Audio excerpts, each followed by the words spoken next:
Theatre ultimately director অ্যাক্টররা তৈরি করে, লেখক সেখানে গৌণ হয়ে নাটকের দল হয়ে যাওয়ার কোনো বিষয় না, নাটক হচ্ছে কিনা এটা হচ্ছে বিষয়।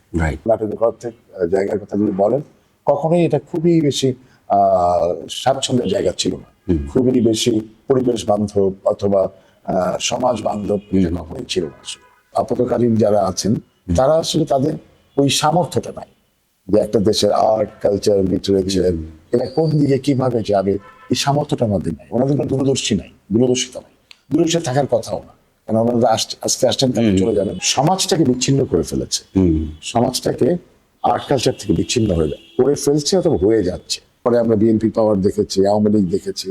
তো এই যে দেখা, এর মধ্যে দিয়ে আমরা তো কারোর এজেন্ডা নিয়ে কাজ করিনি।